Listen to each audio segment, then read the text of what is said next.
So I've been seeing people online be like, I ain't to wear the mask.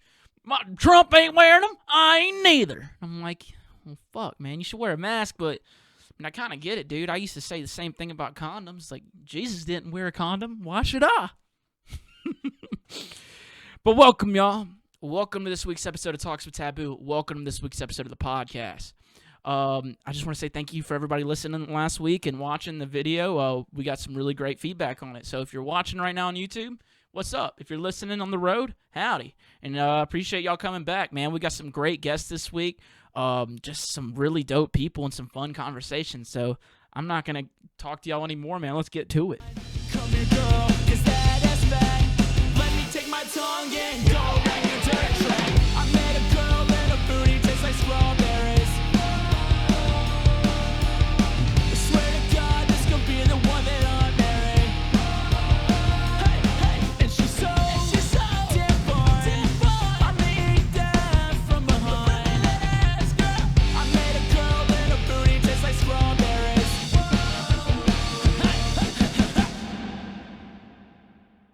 Joining us now is a man who's been in this bass scene for a very long time. He's actually named after a state. If I was going to use his formula, you would call me Mississippi, but who the fuck would want to listen to a Mississippi? Ladies and gentlemen, Mr. Minnesota. What's up, buddy? How's it going? Hey, what's up, man? Pretty good. Oh, Dude. nothing much. Just, yeah. How are you outside right now? What part of the country do you live in where you can be outside? What do you mean? Is it like hot where you are? Dude, I live in Louisiana in the summer, bro. Yeah, I'm up in Northern California, like Bay Area. Oh, So, yeah. it's pretty nice, man. It's beautiful, dude. You ain't caught the COVID yet being out there in California? I have not caught the COVID. Dude, I gotta start this off, man. I gotta ask this, and I'm sure you've gotten asked a million times, dude. Are you even from Minnesota? Yes, I am from Minnesota.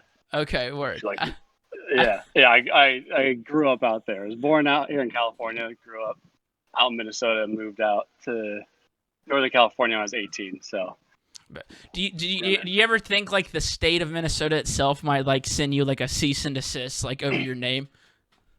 No, but like sometimes when I play there, I feel like I've definitely gotten hates from some people that are really loyal about Minnesota,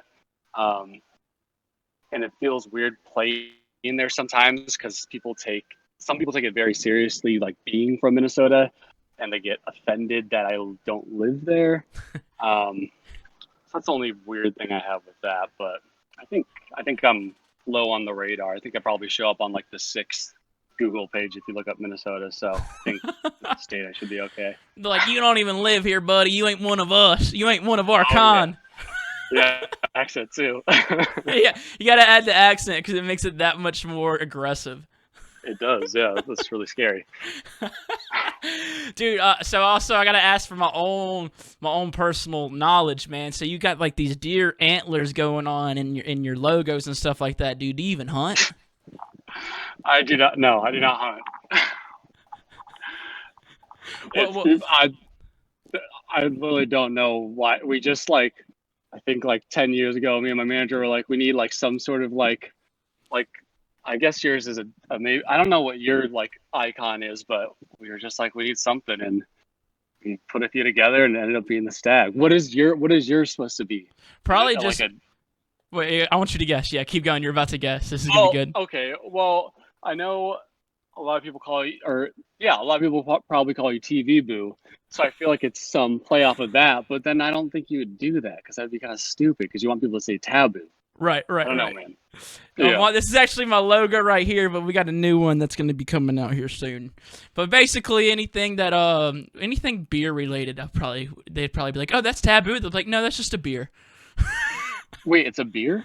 No, it's not. But I'm just saying, like, it's like this is the logo, but like if it wasn't this, it'd probably be like a beer can. What is that supposed to be? So this is like a face with like an X on the mouth of like stuff you're not supposed to say, like not like excision X up, but like you aren't supposed to say that because it's a taboo thing. You know what I mean? Oh, okay. So yours actually So that actually kind of makes sense. Yeah. And then like, dude, we're gonna do antlers.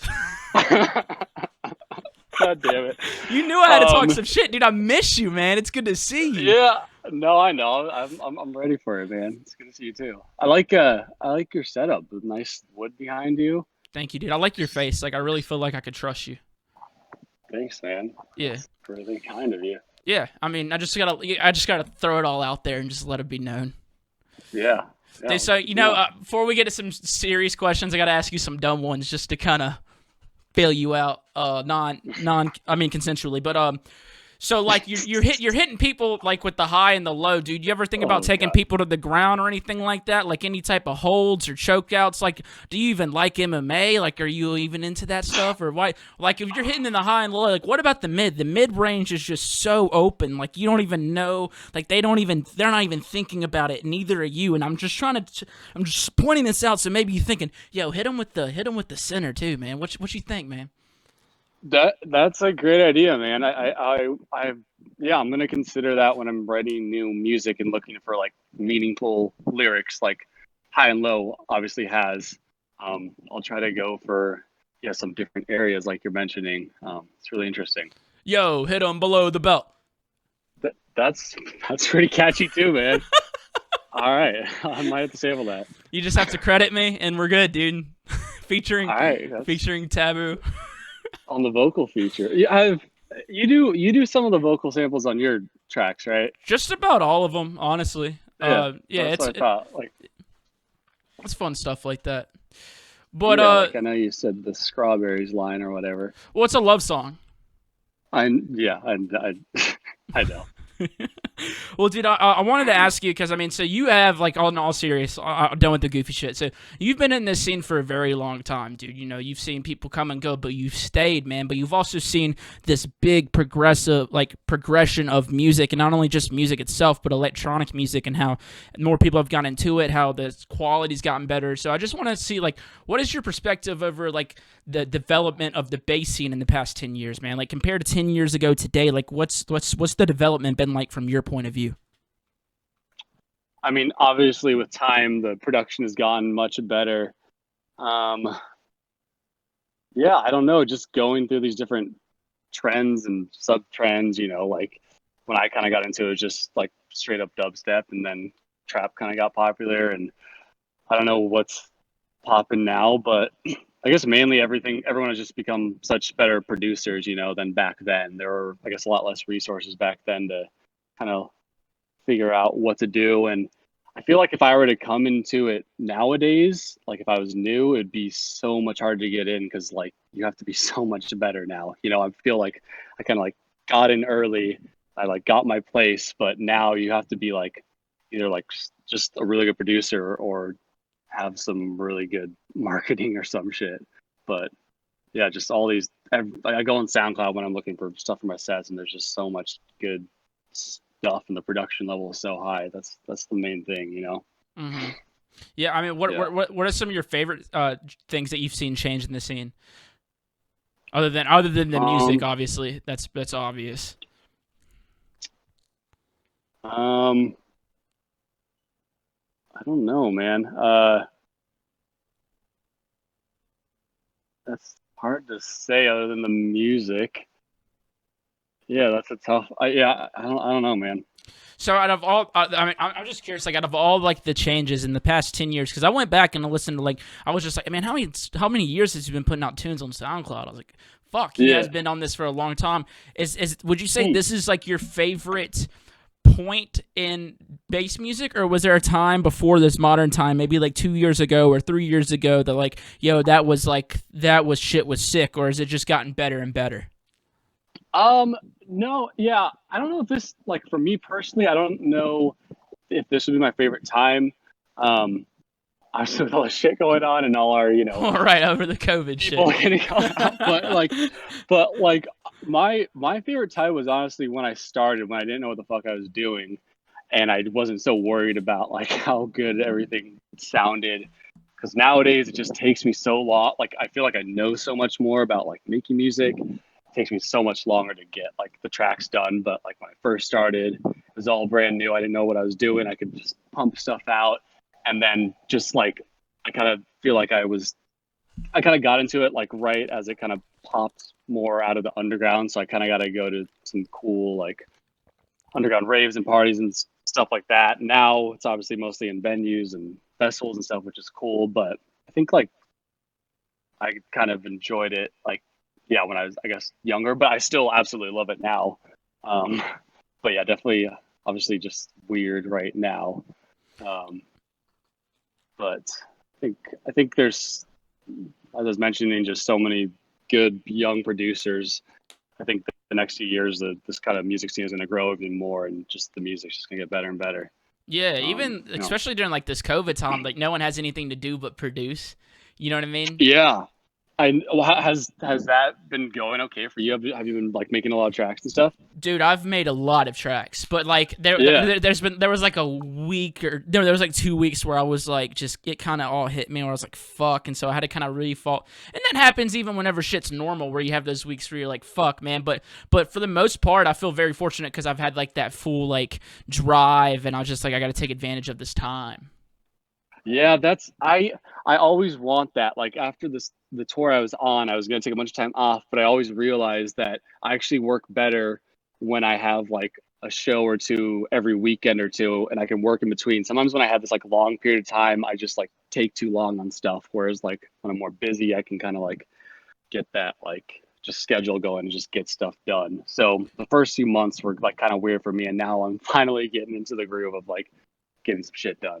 Yeah, that is a But good point. yeah. Like I think I liked that too, where I could just fly out and then come home. I'd have those 3 or 4 days where I was at home, where I did nothing but produce, and then Yeah, test out the new shit on the road that weekend. exactly. It's nice, but yeah, it's definitely it's cool having all this time to just make music too. So Yeah. yeah, What have still make it work. what all have you been doing this time other than music, man? You been trying anything new, doing things? Maybe you got with the Dude, man or something. What you been doing? just like old people's shit, 30-year-old, 31-year-old white people stuff, like playing. Me and my wife go play bocce ball a lot at the local bocce ball I don't court. know what that is, but it sounds white as fuck. What is that? It's just like it's these like big balls that it's like you probably see it's like a big long like gravel like court, and you throw the balls and you try to get balls like closer to the small ball. So we do that, and we like go play like disc golf, um I'm still go confused on the camping and shit. sport that you were trying to explain to you've never me. you never heard of bocce ball? No, dude, it sounds It's, like it sounds kind of Eastern. let me try to like compare it to an activity that you might do, Mitch. What I might do? Oh, okay. What about horseshoes? Do you have horseshoes down there? Yeah, Yeah. dude. There you go. It's like that, but for Northern California. It's like that. So you just instead of like the horseshoes and the get a few balls, each team has different balls, and you throw them closer to the small ball. Um, and that's the game. So it's kind of like cornhole almost in a Yeah, way. cornhole. There you go. There you go. It's very similar to cornhole. There you go. Okay, cool. You said let me try. But that's awesome, man. You I mean, is that new things, or were you already doing those things prior to for shit No, going to hell? that's the thing. This is all new shit. Like going like I said, that frisbee golf, like going walks and running and uh yeah, pretty much that's it. Yeah. Living the good life, dude. Living the good life. Yeah. But Man. I did want to talk about your tour because you did bring it up, man. The exit/reality, or do you call it exit in reality? Is it exit/reality? No, Like, what is the correct way to say it? just exit reality. Exit reality. You Just should do it. ignore the slashes. Maybe like a comma or like a semicolon. Uh that yeah, well, okay. When we do the tour again, we'll switch it up. That's a great idea, honestly. No, I mean, so it is gonna happen again. You know, y'all are gonna reschedule some dates. Y'all aren't just gonna chalk it up to what it is and then just do another tour, or is it gonna be rescheduled? I don't know, man. Yeah, I think we are gonna reschedule like some of them, not all the dates, but we haven't even like put it into the schedule yet because we don't like know when the fuck we're gonna be able to do it, and like it's gonna be different because like we did like a tour bus and like sound and lights, and that was a stretch like financially then, and now it's like definitely not gonna be that. It'll just be like fly-in stuff with house production and stuff. So might make it something different. But I would like to get the same like support acts we had on that tour. The support was come out fire. and at least, yeah, it was awesome, and just like great guys and great crew, and yeah, hopefully we'll do shows again soon. I don't know. Yeah, I wanted to talk about that, bringing a void system, bringing a whole-ass sound system. I feel like that right there is just like another crazy thing to have to worry about whenever you're like doing like the tour production, because like I feel like most venues nowadays in 2020 have decent or really great sound systems in their venues. So like, what was your reasoning other than like, was there like a deeper reason, just like a really like why a sound system? Why not just spend that extra cash on like lighting production and stuff like that? Because, well, I guess I disagree. I guess like it's like half and half, but like a lot of like the smaller venues that were playing on weekdays, because we were, to make the tour work, we were trying to do shows like, starting on Tuesday through the rest of the week. You're playing a lot of these small venues in random parts of the country that are kind of older and more meant for live bands and stuff, and not really meant for this music. And just, I guess, off of years of touring, I was like, it'd be cool to actually have a good sound system. Mm-hmm. So yeah, I guess from my perspective, it was like, because I play like a bunch of towns, like I do like all like the A markets and B markets, and then we go and do like a lot of small towns and stuff. And I was like, it'd be cool to like bring some good sound into them. And like we had like a whole production budget. I'm like, let's just do less lights and bring in some sound and make things a little bit different for our tour, and hopefully have that be a selling point. And just like, I mean, because I guess that's the most important part of the show at the end of the day, just sounding good. Oh no, good sound system's a game changer, man. Game changer. Yeah, and it was cool to have, and the guys we worked with just made it super affordable for us, and yeah, would like to do it again. Yeah, I was about to say, is that something that you like? You think that's better than just spending all the money just on lighting and stuff like that? You think the sound system's a fucking gangster way to go about it? I think if you're playing venues the size that I am, it is. If you're like, a few steps up and you're playing like all these really great venues, then I don't think it's necessary. But yeah, like for an artist of my size to do it, I think it kind of like people hopefully want to come to shows because they want to hear our music, but it also gives it another reason to come out. It's like, oh, cool, they're bringing in good sound, Mm-hmm. I know whenever I was throwing shows in Jackson, Mississippi, when I lived out there still, I'd booked the Bear Grylls tour. It was like a Tuesday in Mississippi, and they brought like a $500,000 PK sound system in this venue, dude. And the fucking the lights were like coming, they like would come unscrewed from the vibrations and fall on the ground, and the venue owner would come in like, what the fuck is going on? Like, dude, it would shake the whole, and they were like, dude, we're only at like 10% right now. I was like, oh my god. Well, and he had, because my lighting designer was on the production for that tour, and they had like just an absolutely insane, like almost overkill system. Oh yeah. Like ours was like meant for like these kind of rooms. Some would get intense, but yeah, my production guy Jason was telling me about some of these shows where like that production worked great for the big rooms, but then they try to cram it all in. Like what venue? I think we talked. What venue was it? This was at Martin's in Jackson, Mississippi. Okay. Yeah. He mentioned that show. Oh yeah, no. Yeah, so you played Martin's back in the day. So they actually bought out the building next to it and tore down the wall, and that whole building they can probably fit about 700 people just on the music side now. 700 people. Shit. It's, as far as music venues goes, I think it's the dopest music venue in Jackson. Whoa. Yeah. Because before it was just like kind of like a long, just a dive bar. Yeah, just a dive bar. Yep. Oh, yeah. No, okay, that's. Wait, who did you go back to Jackson? Didn't you play there at whenever it was a dive bar? Wasn't it like a legendary line? Who was it on that lineup? It was. I did that tour with Prototype, which I think he just like did. The guy D Carls, who goes by Branks now, but yeah, Max was on the tour, and I feel like that was it. Hopefully I'm getting that right. Yeah, man, but they sure enough brought that fucking PK sound system in there. And I remember, I think it was a Tuesday in Jackson, the Bear Grylls tour, and I remember the tickets were fucking I think they were like $35. I was like, dude, no one's gonna pay $35 on a Tuesday in Jackson. So I think we had like 14 or 15 people at the show. It was rough. Oh, with that huge setup and shit. Actually, no. I think we ended up getting like 30 something. Actually, it was tough. I mean, we knew it was gonna be bad. Like we knew we tried telling the people who were giving us that tour. We're like, guys, you don't want to do this, but they gave us like a fucking door deal. So we're like, all right, yeah, of course we're gonna. Might as well. Yeah, it's like fuck it, why not? And I remember they had the sound system set up, and I literally just went and sat down in front of the sound system and just let it just destroy me. It was awesome, dude. And from the artist perspective, it's the worst because I've done a few tours of production. It's the worst when you set up all this production and like 10 people show up and you're like, you just feel so stupid. Like on another tour, we did this 2,000 person venue in Washington, DC.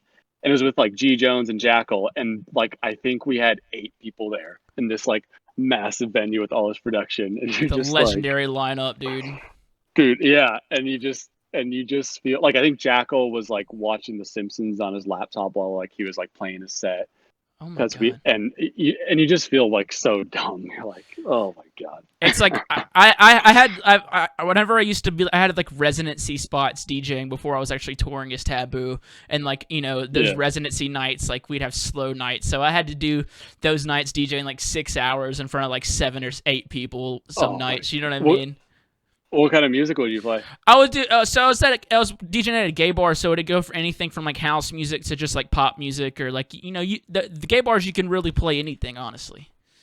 And would you get like requests and stuff? Or are they pretty? Yeah, pretty cool about everyone was really chill. Like they trust me, but I mean, I occasionally have people come up and request and stuff like that. But those are rough, man. I can only imagine having to set up for those shows too, man. Oh yeah, like I always feel bad for the production crew and stuff. Like when they set up all this stuff and no one shows up and they're doing their lights or whatever for nothing. You're just like, oh, sorry. Especially like LDs get really stoked to like fucking make that lighting rig just go nuts, man. I love watching LDs. Like whenever I'm DJing, if I can look at the LD do their thing, it's always a lot of fun.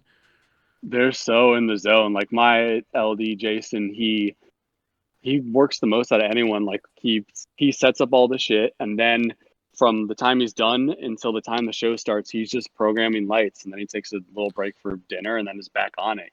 I think I met Jason on your last tour, not the Exit Reality, but I think I think him. He probably did. And he did like production at Emissions last year, and I met him then. Yeah, and we're all like all the DJs. We're all just like sitting on our asses for the other 23 hours and then play our set, whereas all the crew is working like 12 hours or whatever. Dude, that Emission Festival was probably my favorite festival to ever play, just because of the vibe. I remember like the vibe of that place was so gnarly, even though it was raining the whole time, like, and it was like muddy, but it's just like the vibe of that place was just next level, dude. Run around and do ratchet shit. It's just like we definitely got ratchet. Yeah, man, that's one. Them damn dick whistles, son. Oh yeah, scheduled dick whistles. Oh man, yeah, I think that was the first time. Was that the first time we got to like kick it? I feel like it was. No, we had gotten to kick it in New Orleans before, and then that was the second time kicking it, I think. Oh, okay. Yeah. Oh, but back to that damn Bear Grylls tour, dude. I remember the best part of it, and this is the first time this has ever happened. So, like, I'm that fucking asshole at bars or wherever it may be that, you hear the occasional free bird. You know what I'm saying? I'm that fucking asshole. But Bear Grylls, he said, "I got you," and then he played a drum and bass remix of Freebird, and it was awesome. I was so happy. How did he have that ready to go? Dude, I think it was his. I think that was his remix. That's legendary. That is on point, because I've definitely gotten that Freebird call at some of the Southern shows before. Oh, dude, I'm that guy. I'm the fucking drunk asshole doing that thing right there, boy. Have you played Freebird in your set? Oh yeah. So I think almost every night of the Eat My Sass tour, we closed with Freebird. The whole thing. The whole, yep. Except for All the way through. except for the very last night, because DMVU was then the COVID stuff. He was nervous about it, so he didn't come to Cincinnati. And so no, it was like Newport, same place almost. And then I played Here Without You, just because I was here without you, baby, but he was just on my lonely mind. Wait, who's that song? Three Doors Down, dude. Oh, okay. Dude, I actually remixed that song during COVID. I remixed that during COVID. I gotta send it to you. It's hilarious. It's hilarious, but it's really good. I like it. I saw recently on Twitter you like tweeted at Mark Rebel. Is that how you say it? Yeah, Rebier. Rebier. Yeah. What did you do? Did you just like work like yeah? So I fucking sampled. He was showing a video from his live shows, and he did this whole ridiculous thing because this girl called in and was like, "We're pregnant," and then so he made up this whole like song on the spot about how they were birthing the spawn of Satan. And so I just I sampled it and made it into a tune, and I sent it to him, and he gave me the clearance. I can release it and everything. I'm good, bro. No shit. I saw he responded. He was messaging me. He was hyped about it, dude. He's so fucking funny, man. I would love to see him live. And I fuck with him super heavily, dude. Have you ever had like any of like those other artists that are like on a different like in a different genre? Because he's still in a different genre. Like hit you up and be like, dude, I really fuck with your shit, and you were kind of like, oh my god.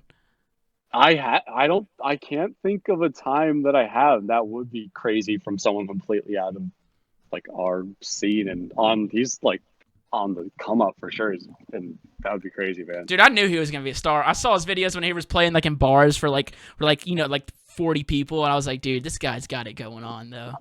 Have you seen the video of him at Halloween doing like the bass nectar shit? Yeah, dude, that is so fucking funny. And the funny thing is that aged so well. I know. It honestly was kind of perfect, but that fuck bass nectar. Fuck bass. He's like doing his thing, son. Oh my god, yeah, that was pretty good. Dude, I wanted to ask you though, because in the beginning of this COVID stuff, and especially right whenever your tour ended, you were very open and honest about it. Being, I think it was like 70,000 or something like that. You said that you had lost due to the COVID stuff, dude. Have you recovered from stuff like that? Like, how does one recover? Like, I know that would hit me hard, but like, what exactly happened there? Yeah, I was able to like make some money back. Let's see, I was able to make some money back selling, like doing a big merch sale. A lot of people bought like jerseys and shit, which really helped. But I'm still probably like 50K in debt. Luckily, through government like programs and shit, I was able to get like just loans like with much lower interest rates and stuff, which is fine. I can just like, I guess like sit on it for a while. But yeah, it's lame, but I don't know. I'm just gonna like kind of chip away at it. I've been in debt from tours before, like not that much, but I'm not too worried about it for some reason. That's good though. You got a good vibe, son. Yeah. I was stressed about it at first, but like now I'm like getting unemployment and shit, and like trying to figure out like once that ends, what I'm gonna do. But it's whatever. It's just sitting there, and I'll figure it out. And yeah, but yeah, it was pretty wild. I was bummed for the financial reason, but mostly because I was having so much fucking fun on the tour. Yeah. And it was so lame to cut it off. But then I remember seeing Brock, Boogie T, like they literally did, I think one show. One day. I think it was his first like bus tour. Yeah. And they had like looked like amazing production and shit, and he did one show and had to cut it. Like, yeah, I had him on the podcast here and all this, and he was talking about that, man. But he had everything. What is it furloughed? No, what is it? Whatever, not furloughed. Or it's like it was like you pay each day. Like he didn't have to pay anything up front. Fuck. See, I wish because I even used you as set up like that. I even used you as an example because I used you as an example in that conversation. But he had everything where it was like he paid for each day was paid for. Like it wasn't like anything up front. I forgot what it was called though. Yeah. See, we learned the hard way on some stuff, and like a huge expense was like getting the bus, just everything all the way back, and like random stuff. Like I bought a huge trailer for the tour because it was about the same amount of money as renting the trailer for that long. And I haven't been able to sell it yet because no one's like buying a fucking trailer right now.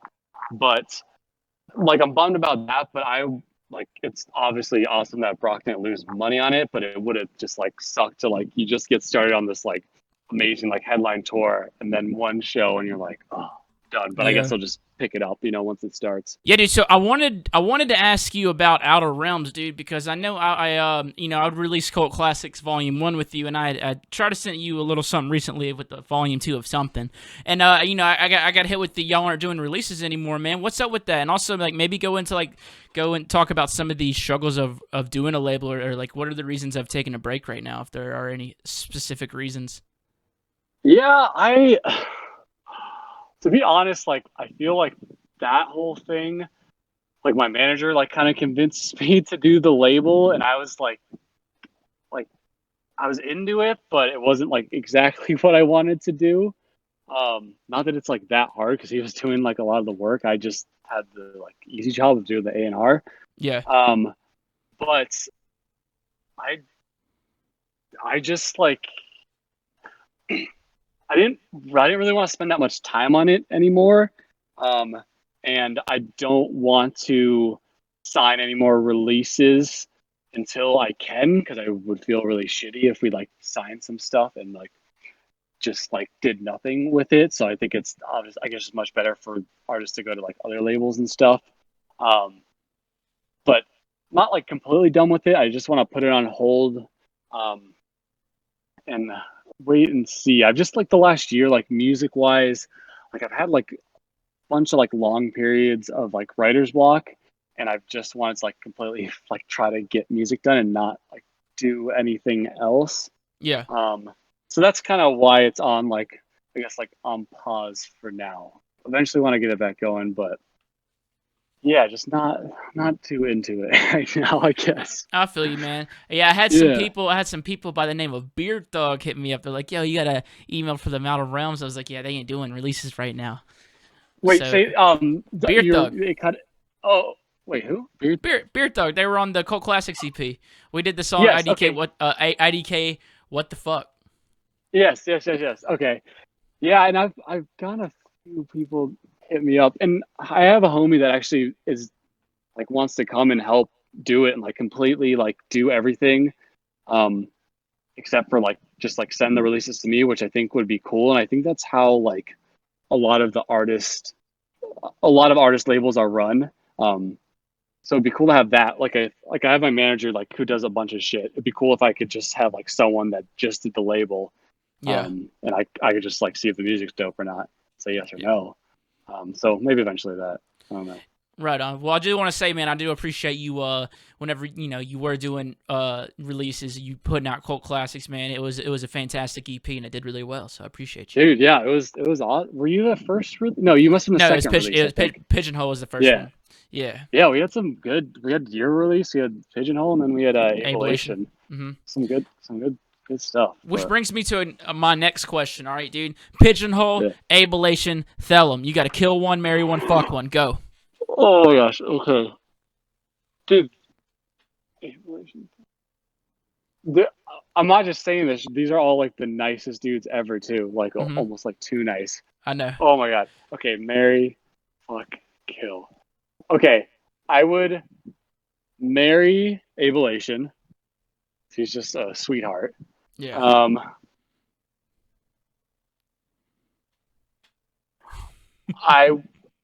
Dude, I'm not gonna say I'm gonna. No, I wouldn't kill any of them. Obviously, you got to. Come on, that ain't the out, bro. You got to give me something. You just said you love them. You got to give me something, man.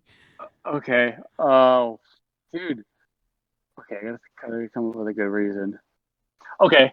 I would fuck Thelum and I would kill Pigeonhole because they're Canadians. Yeah, I mean, and obviously taking 2 dicks is a little harder than taking 1, dude. That's a better answer, actually. Yeah, so actually Minnesota hates Canadians. Sorry. Minnesota is in the United States, and that's the only place he wants to be, man.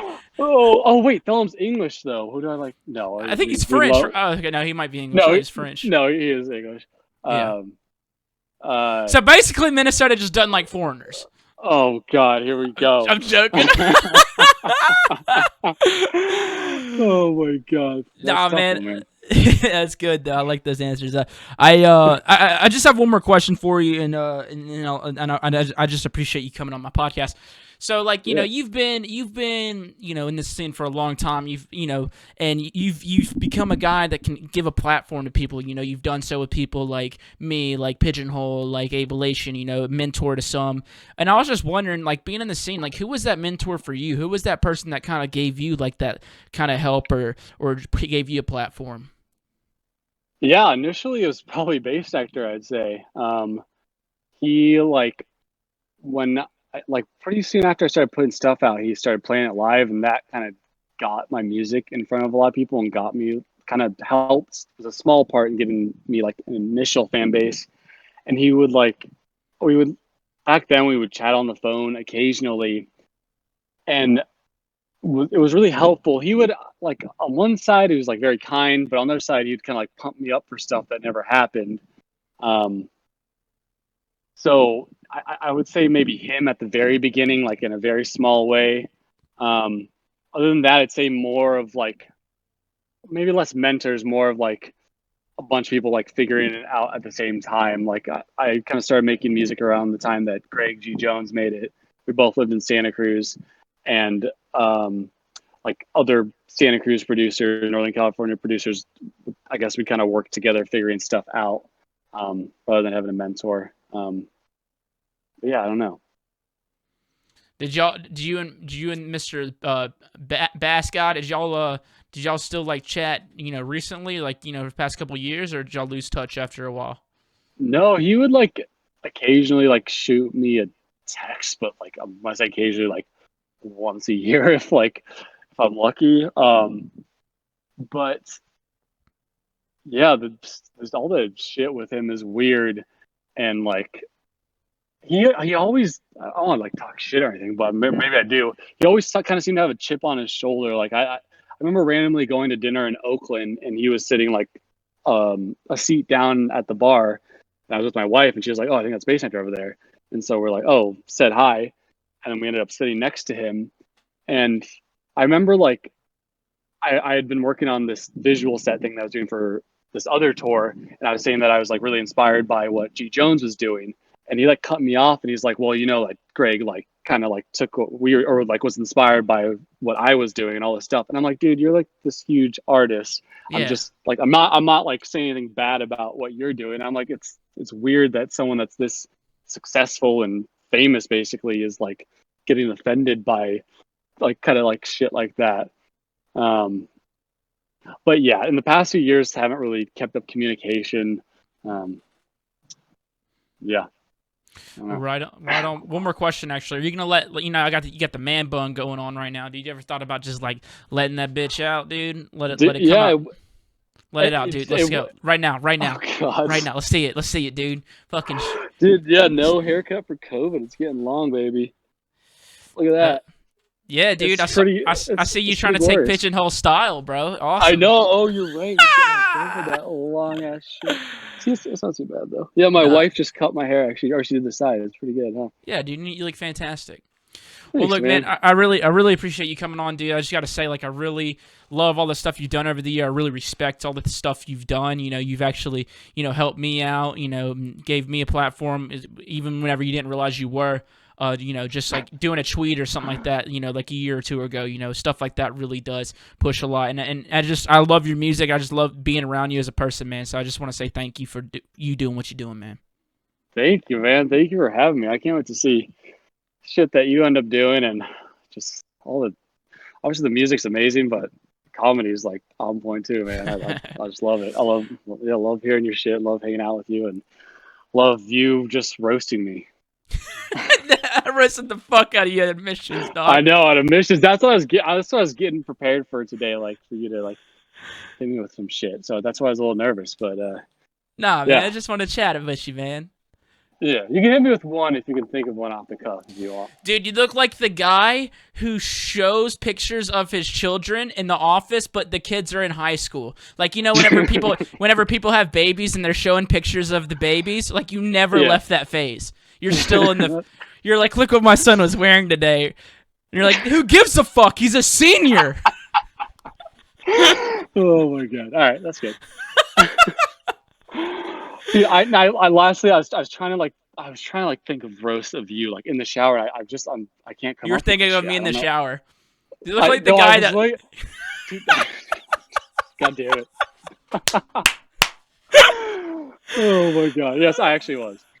Would you think of one though? Did you think of one? No, I didn't. I can't come up with that shit.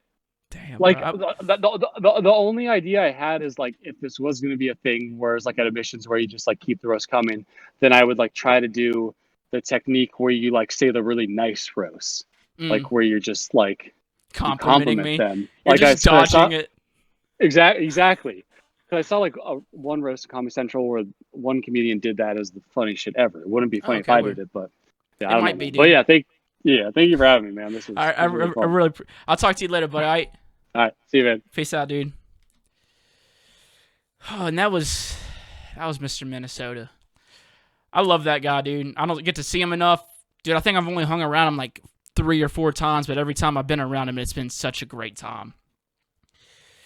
And I wish y'all could have heard the shit I was saying to him at Admissions Festival, dude. We were there for 2 days hanging out, and he just got roasted the whole time, but he took it like a champ, and I can't wait to see that guy again. Really can't.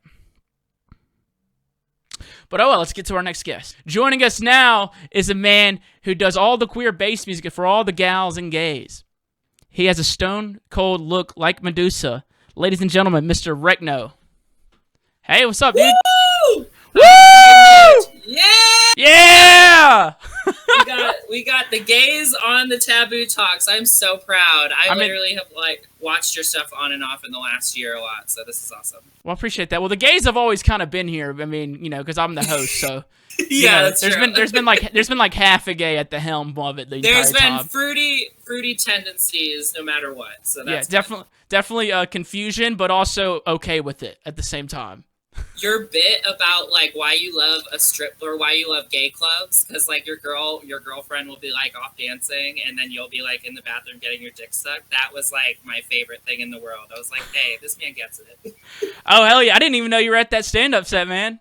I wasn't. I just saw that bit online.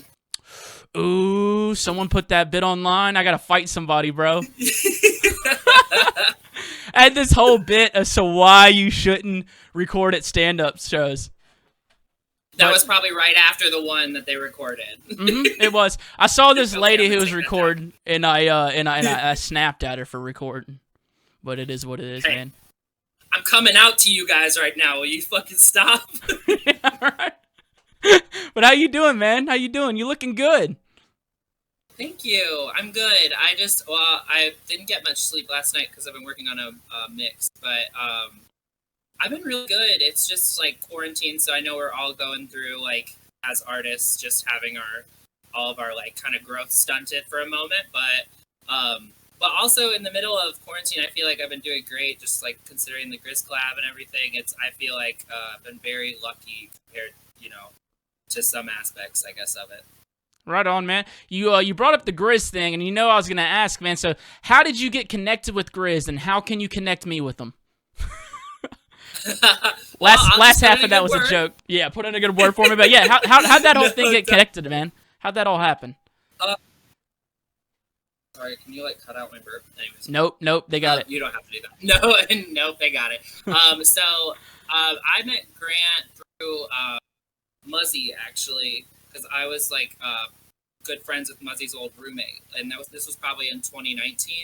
And it was like a super like chance coincidence where I had planned to go down to Dan Muzzy's house and spend time for probably like I had like planned it for like a month and a half, and then like on like just coincidentally Grant was like, oh, I'm coming to Detroit that weekend, and like it was one of those things where I think if I was just like showing up, they probably had been like, you can't come, because like it's just like you don't want to have like a fangirl or anything at the house, but because I had already had these plans, like my friend was just like, you can come, you need to be chill, like don't be crazy or anything like that. And it ended up being like one of the best coincidences of my life, because we ended up working together, and I remember like driving down knowing we were about to like meet and just like freaking out, being like, oh my fucking god, this is insane.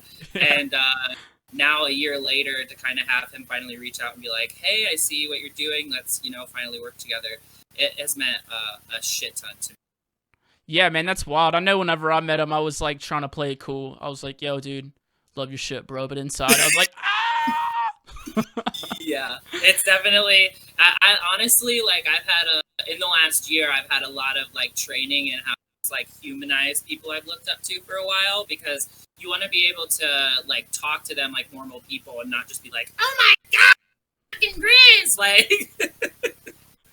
No, I totally get that, man. I mean, I try to. I've done it before, where I've walked up to artists like freaking out, like years ago. Before you like, you got to learn it. You know what I'm saying? It's just to like, yeah, you got to be chill. You got to be chill. You learn. Yeah, the casualness and about it comes the more that you're doing it, I feel. And yeah, it's been cool because now it's like, it's easy. Like I can just talk to him. So yeah, and I'm definitely just trying to come while I'm doing it. But so like, how did that writing process go though? You said he hit you up. Did he have like an idea or like what it wanted to be about, or was it just like, hey, I have this beat, let you do your thing? So he actually had the whole idea planned out. Pretty much, like he had written the first verse already. He wrote pretty much everything. I did like 2 ad-libs pretty much. But he's very like talented and very able to pinpoint what he wants in that way. Mm-hmm. And I think he just was like, because he sent me pretty much the first verse and then the first drop and build, but it was like with his voice over it. And he has like if you listen to some of the stuff that he uses his voice on, where it's like it can be kind of casual. So, like, when I'm like, the fam go deep like scuba, he's like, yeah, the fam go deep like scuba. I got a stone cold look like Medusa. It's just got, like, a different, like, Grizz quality to it. So I think he really wanted, sass and to embody this, like, queer anthem. And yeah, I was, like, super fucking honored that he was like, well, I know that person. Well, you definitely got that sass. I will say that, man. People like to argue, like, who's the sassiest DJ? Is it Wreckno? Is it TVBOO? You know what I mean? Like, that was, like, how I feel like, initially started talking or, like, interacting with that, like, thread. Yep, the people put us on each other, man.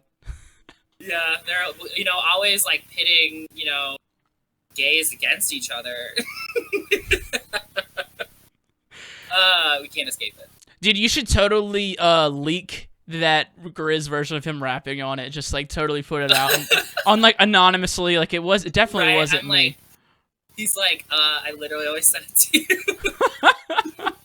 That's awesome, man. But I mean, you sound really good on it. I mean, honestly, you remind me of like a gay Nicki Minaj. You know what I mean? Thank you. I love it. Like every single song that you get on, you just got that sass going on, and you sound just really fucking good on it. And actually wanted to talk about the rapping stuff. Like, man, when did you start getting into it? Was it just something that like, you had a song that you needed vocals on? You're like, fuck it, I'm gonna do it, or was it something that you've always done? So I actually started rapping when I was like 16. And I would like it was, but it was one of those things where like I was still like, because I was like a dancer and a performer, like at that point. So the thought of like trying to like pursue rap or anything, it was just like that's fucking insane. That's something I can do. Hey, try to get the mic a little closer to you if possible. Yeah. Can you hear me now? Yeah, a little better. Hello. Okay, sorry, it's just my headphone. But pretty much just like so I started writing when I was 16. I had this, it was actually the rap for me and Super Future's song Signal. I wrote that like a long time ago, and I would just like break it out at parties, and people would just be like, what the fuck? Like, do that, apparently? And kind of just did that for a while, and then once I started really working on music in the last year, with Super Future and I's album, or EP, Hypernatural, it was just like one of those things where, like, I don't know, we were like sampling other artists and stuff like that, and it was just like, I have this gift, and I have this like kind of uniqueness in my voice that I just was like ready to kind of dive into it, and I'm really glad I did with Super Future, because like that's what led to Grizz seeing stuff. Because actually, like last year in August, I remember I was with Grant, and I was like, it's like, when you like, before you're really doing something, you like talk about it, and you're like, and it was one of those things where looking back, I was like, oh my god, I was like talking about what I'm gonna do to like a fucking superstar, and just like eye roll. But like now it's cool because he, like, I was just like, I want to be like big fat gay white Lizzo, and he was just like, okay, cool, like do it then. And now it's like, I don't know, like probably 9 months later when he actually hit me up and was like, let's fucking work. But yeah, man. So, how long have you been producing for? So I probably started producing about 2.5 to 3 years ago, and then I started DJing I think in 2015. But I started like I was like a full on like I'm still like a mashup queen. I love making mashups and stuff like that. But yeah, I think I started in FL about like 3 years ago, and then really didn't catch my stride until probably like 2018, and now it's kind of like now honestly I just really like, because I'm still like limited at what I can do production wise, but like I like have so many awesome people that I've like, you know, created great friendships with, or awesome artists that have like wanted to work on me or work with me because of like my voice and stuff. Yeah. So I'm kind of in this like weird transition where which is also, you know, sometimes people who are only focused on EDM kind of don't understand, like they're like I've had people kind of try to like discredit what I do because I'm kind of trying to go from production to like you know, a rapper or a performer, which I got into music and I got into doing stuff because I just love to perform either way. Yeah. So it's it's kind of like a gradual transition to trying to like start doing all of it, you know. I totally like agree. Like I get exactly what you say. Some people like to be like, "Oh, you're not doing this normal route that we've all had to do, and so fuck you." It's like it's not like that. It's like whatever. It's all supposed to be fun, and it's all you got to express yourself the way that you do it. And also, it's like, dude, you use your strengths. You know what I'm saying? Yeah. Yeah, 100%. dude. It can be frustrating because like I guess it's like one of those things where in electronic music world, it's like, you know, there's so much focus on like if like this one person is doing, and there should be, obviously, if you're like, you should be doing the work on the music that you're putting out. Yeah. It's just one of those things where I've had people like try to discredit what I do because I do a lot of collabs, and a lot of my collabs are more hype because than my originals, because I'm bringing in other people with different styles, and you know, styles that I want to work with too. Like kind of when Medusa blew up, it was like that same week I had like someone sending around like an email just being like trying to discredit everything because I work in collabs and because I do vocals, and it was like he just slapped some vocals over it, and he's taking spots on lineups, and I was like if this is the case, then you're literally discrediting every rapper in the world who like, you know, uses someone else's beat and then raps over it and then, you know, makes a bunch of money off of it. So Yeah. it was one of those things where I think trying to like, I think in EDM land, there's going to be a lot more people who are like, that's not like what I'm used to seeing, and it makes me feel uncomfortable, or I don't understand it. So I'm like still learning how to just kind of move through those energies and just continue to do my own thing. No, man, I dealt with the same shit when I started bringing comedy into my brand, and people were like, "Man, you can't be saying shit like that." I'm like, "Why not, dude? It's fucking fun, bro." And look at how unique it is to you. Like that is like I totally understand. It's one of those things where like, and I think whenever someone, especially in EDM, because there can be so many like almost corny gimmicks, like Yeah. like I've had people be like, "Oh, you're using being gay as like a gimmick." I'm like, I am literally just this gay either way. So like, I'm literally gay, y'all. No, but like I've had like certain people be like, I wrote you off like maybe last year because it just seemed like that's what you were like, that's your angle, and it's like, well, yeah, that's my angle. There's barely any full-on queer representation, like other than like Grizz and a few other artists. There's a lot of gay producers as well, but like it's one of those things where I'm like, of course I'm going to use what like is unique to me to my advantage. Yeah. But I've also had, since all this stuff happened, I've had some of the people who were like, I didn't take you seriously, be like, I totally see that this is just you. And I think probably the same with you doing your thing, like 100%. You can see, you have a gift of gab. So like the further you like thrive in your own pocket, like people are gonna be like, oh wow, like you actually do this and this makes sense. So right. It's just pretty much doing it till the people who didn't think that it made sense are like, oh wait, I get it now. No, I get that for real, man. Like, and once people know, like, once they meet you for the first time, it clicks. Like, okay, this is actually who he is. Like, people will talk shit to me. It's like, no, I will literally fuck your daddy. Like, you know, like bring him to the show. Like bring him. Please bring your dad. Bring your dad, dude. I dare you. I'm like, that's like what I'm thinking. That's like my thoughts, my inner monologue. But yeah, you get to actually say it, and I love that. You could say it too, man, and they'd probably believe it a little bit more as well. Probably. But yeah, I mean, I can honestly admit, man, I've been one of those like haters, not on you, but like other people. The thing that really gets me though, like the thing that I still will be like a hater about, and I really tried not to focus on it. I don't as much anymore, but it was what I did, was people who didn't make music and then like said this was their song, like, you know, like put out a song that obviously somebody else made for them. And, you know, and like, that is like, so that's like where, like, I think the energy and like in the, you know, producer scene is so like, people are so like, you know, protective of that when they see other artists or certain projects that, you know, maybe have one song out and then get put on like this massive lineup or something. It can be really frustrating to see that as someone who is like sitting there grinding, doing all that work.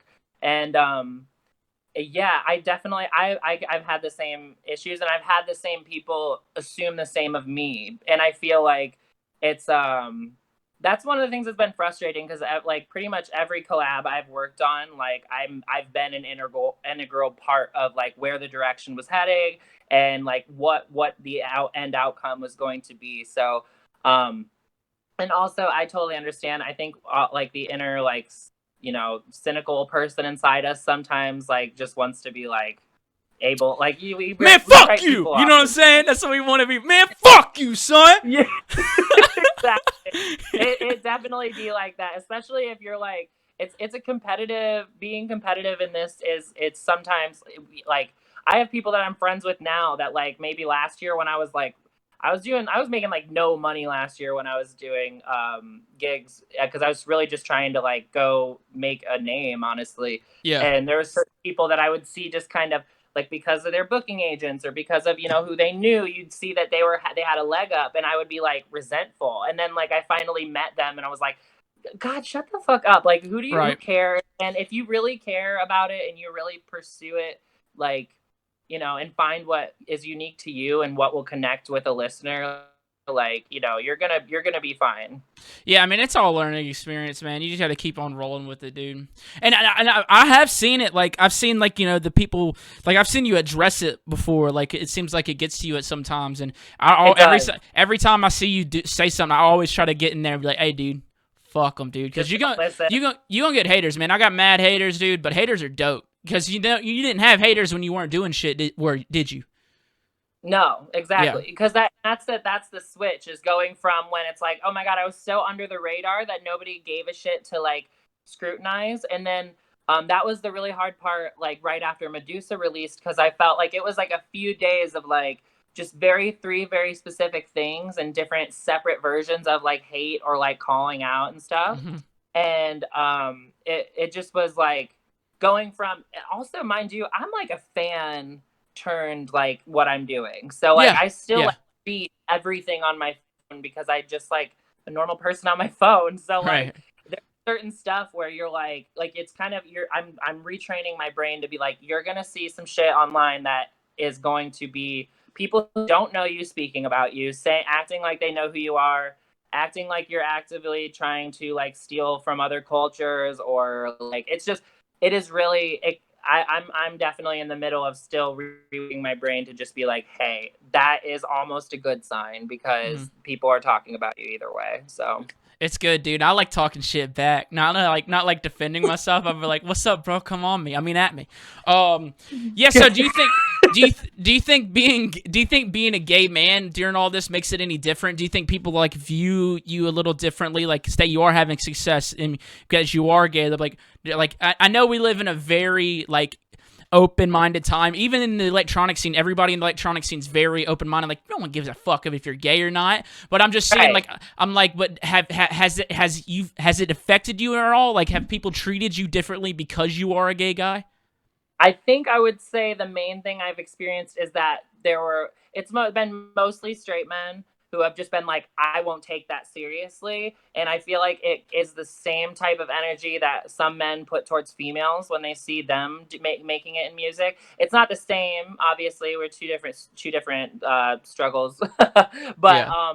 it just is one of those things. I think that would be kind of the weirdest part, is just that like, yeah, certain people who only see it as a gimmick first, and that's all they see. And then you can, those people are going to be there forever now. So Right.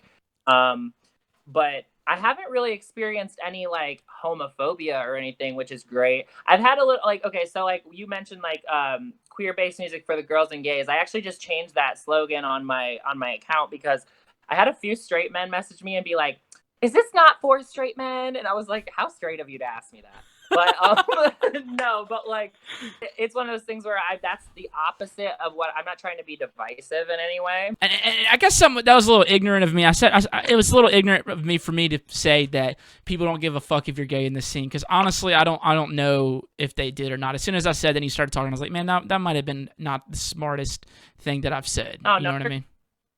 They do. I think the people that it really connects with and that like need to see the representation, they really care. And then there's obviously homophobes or like people who maybe just would be like, I don't know. I guess there's just always going to be people who might not feel as comfortable. So yeah. But you were saying you took that title off, do it from the girls and the gays, man. That guy who messaged you, when he messaged you and like, what are you talking? You're not straight. You listen to me. You should have told him like I've converted you. To mess with them. Exactly. I should have messed really with them, dude. That. Yeah. That's awesome, man. But I wanted to talk a little bit about the Roy Vidgiv. I don't know how the fuck you pronounce this damn new EP. What do you call it? Is it German? What is this shit? Roy G. Biv. It stands for red, orange, yellow, green, blue, indigo, violet. Dude, there's some colors you forgot, so brother, dude. Does that mean you're racist towards purple? Well, indigo and violet are purple. Okay, I don't know much, all right? Hey, I don't know much. No, but it was honestly, so we had the idea initially it was going to be like proud, but it was going to have a T at the end, like period. And then it was just like, that didn't, like, I liked that idea, but it was just kind of like the first idea. And my manager was like, well, the colors of the rainbow and like in the color wheel, like that. Colors of the rainbow. Like that you literally learned in kindergarten. Yeah. So yay. Well, that's awesome. That was a really kind of just like, yeah, it was like a passion project, honestly, because I have a couple really close friends who are also produce, like Notlo and Gardella, who are both super gay. And I was just like, we need to do something for Pride Month and make it special. So I didn't even think Medusa was going to come out until like way later, like when quarantine was maybe over either. So to have it happen back to back, I was like, well, we're doing it. Right. Well, dude, so let's do something really fun here. So I usually ask some people, my guests, this question. So we're going to switch it up real quick. All right. So Brad Pitt, Bradley Cooper, Mark Wahlberg. You got to kill one, marry one, fuck one. Go. So I'd fucking kill Mark Wahlberg because he's a racist. And then I would fuck Brad Pitt, and then I would marry Bradley Cooper. So I do want to bring up something. It's a little bit of a serious topic because I know that you are so involved with the whole Bass Nectar community. Like I know you were super big into it, like super deep, and massive fan. Yeah. We all were. I mean, we were all hurt. But I just want to know, like, what has that been like for you, and like how are you feeling about it now? Since we've had like a good 2 weeks, and before, I mean, we just had some news drop on us recently. But how are you doing about it now? Like, how you feel now? I feel like, okay, so I will say if it was like 2 years ago when I was like still somewhat attached and like this diehard, like if this wouldn't have happened, I would have been a diehard fan for life, obviously. Yeah. But like that was like why that was my first show when I was 15. That was like the first like his whole community and his project like contributed so much to why I wanted to do what I do. And like it's really hard. It sucks that it's just like gone now, but it also is one of those things where like the reality of what happened too, and just the stuff that was displayed and said. Like I'm just so against the stuff that I've seen kind of portrayed, and a lot of the stories that I've heard from artists who have worked with him. And it's just really foreign because we're all also stuck inside too. So it's like, it just feels like it's almost just like, at first I was like, is this really even happening? And, but now I'm on it. Okay. So how I look at it is I'm very lucky because he, regardless of what like he has done wrong, I got a leg up because he saw something in my project and put me on Deja Vu. So people immediately were like, there's credibility added to your project and you're going to get booked more and people are going to see you as a legitimate act because this person did. That part's, I'm always going to be grateful to that. But now I'm just at this point afterwards where I'm like, well, sucks that this happened, but I'm just going to take the momentum that I've been given and he's helped with and just try to, you know, set a better example. And, yeah, it's definitely, I'm still processing a little bit, but I think I would be going through it a lot more if I didn't have my own music and stuff to focus on, because now I'm just like, okay, I'm just going to be a Wreckno stan and then leave it at that. Yeah, I feel you, man. And, you know, we're finding out more and more about, you know, how he treated artists and stuff like that. In the beginning, I was like, dude, this is a pretty easy thing to do. You know, just don't fuck anybody under the age of 18. You know 100%. What I mean? But now we've learned a little bit more and stuff like that. But at the beginning, I was like, yo, this is kind of fucking easy. You know what I'm saying? It's not that hard thing to do just to not fuck someone under the age of 18. You know what I mean? Right. I had a really hard time. Well, because I was in denial, honestly, at first. I wasn't like writing off any of the things that were coming forward. Because like, I mean, me and him were like getting especially closer in the last year. So like, when emails came forward, I was like, well, that's his writing. I fucking know how he types. So like, there's stuff where I was like, okay, this is coming forward. But as a fan, I was like, I want to give him the benefit of the doubt. And then the one recording where he like kind of tried to gaslight someone and be like, do you want me to get like beaten and raped? So like, I was very much like, that was like the line where I was just like, okay, I don't like this anymore. And that isn't the person that he's been portraying himself as. And some of the stuff that came forward about like the anti-feminist things that he believes and the way that he portrays himself really didn't sit right with me. So it really is, I know for not even just me, so many fans, so many other artists who are inspired by him, it's just going to be a moment that we don't forget. And we're just going to have to, I mean, it's kind of exciting because there's this giant space on lineups open. Like, yeah. So I've seen a bunch of videos, man, of you fucking twerking, dude. All right. For real. I've seen that shit going up and down, side to side, dude. And I'm just saying, bro, I think I got you beat. All right. You got me beat? I think I got you beat, son. Well, you can't say that and not twerk on. Well, that's what we're about to do on Talks with TVBOO. We about to shake our tab booty, bitch. You know what I'm saying? Shit. Yeah. Shit. Yeah, I'm gonna dub some music over this so people watching and listening, there's music going. But I'm gonna fucking let me get ready, bro. Move this chair. Fucking it's on, son. It's on. You got to do it at the same time. Okay. All right. Here. I'm like, this might not be my best lighting. I'm gonna put my microphone on the ground by my fucking mouth. Trying to find my best lighting. Hold on. Is this my best light? Tell me something real quick. Can you even see my ass? Yes, you totally can. Oh my god! Oh my god! It's going down. You totally can. It's going down. It is going up. It's going up. It's going up and down, bro. Yeah, for real. Technically Thursday whenever people listen, but yeah. Let's do this, dude. You tell me when you're ready. We'll let the people decide. We'll let the people decide. I'm like, I'm trying to make... I think I got it. Trying to get that ass shot right, huh? If you can't get enough and you don't give a fuck, go and put your hands up, cause we gonna switch it up. Let's go. Let's go. Gonna switch it up. Gonna switch it up. Gonna switch it up. That is perfect. Wreckno, man. I absolutely love to see it.